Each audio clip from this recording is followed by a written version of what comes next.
Pravzaprav je ni več avtomobilske znamke, ki v svoji ponudbi ne bi imela vsaj malo elektrificiranega avtomobila, kjer klasičnemu motorju v obliki blago-hibridne tehnologije pomaga tudi elektrika. S tako kombinacijo se doseže le malenkostno manjša poraba goriva. Voznik pa električne vožnje ne občuti. S hibridi in s priključnimi hibridi je že drugače.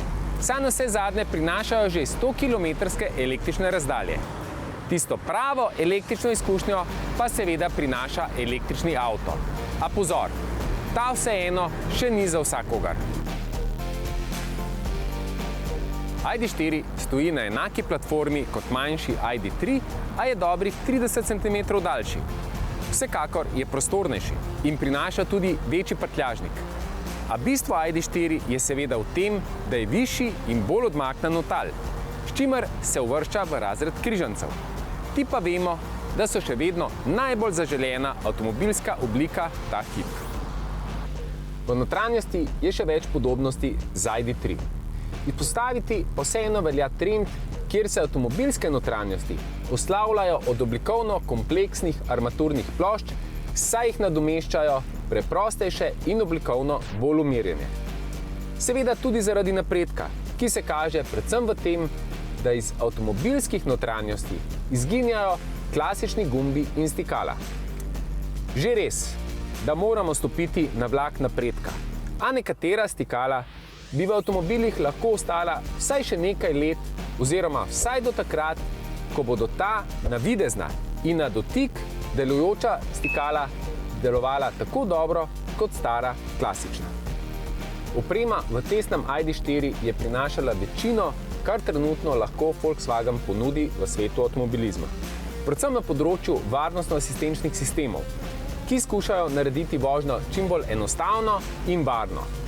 A tako kot za električni avto nasploh, tudi za opremo velja, da bo ponudila ves potencial šele takrat, ko mu bo na pomoč priskočila še okolica oziroma ustrezna infrastruktura.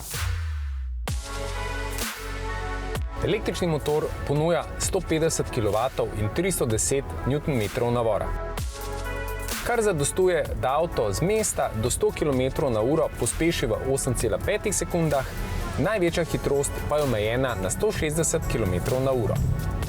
Za električni avto vse prej kot presežek, a pri Volkswagenu se niso spustili v dirko z nekaterimi drugimi avtomobilskimi znamkami, ki so elektromotorje povsem spustile z vajeti in ponujajo vrtoglave pospeške in visoke hitrosti. Vse to je namreč največji sovražnik ključnemu in najdražjemu elementu električnega avtomobila – baterijam. ID.4 svoje baterije vozi v trebuhu oziroma v dnu avtomobila. Kapaciteta 77 kWh po zagotovilih Volkswagena zadošča za dobrih 520 km, ki pa morajo biti prevoženi v idealnih pogojih. Na testu smo z umirjeno, a nikakor ne počasno mestno vožnjo res porabili 15 kWh za 100 prevoženih kilometrov. Precej več energije pa ID.4 zahteva za vožnjo po avtocesti.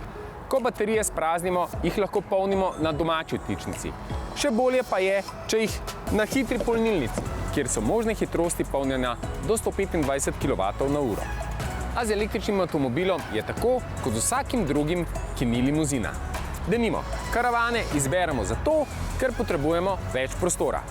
Pa ga res potrebujemo vsak dan ali zgolj takrat, ko se odpravimo na počitnice, vse ostale dni pa po nepotrebnem prevažamo naokoli prazen prostor. Z elektriko je podobno. Večina nas je v strahu, da 300, 400 ali 500 km ni dovolj, ker gremo mogoče dvakrat na leto na daljšo pot. Kdor se ozira po elektriki, si mora pošteno odgovoriti na nekaj vprašanj. Če so odgovori pozitivni, potem je že danes zanj električni avto prava izbira.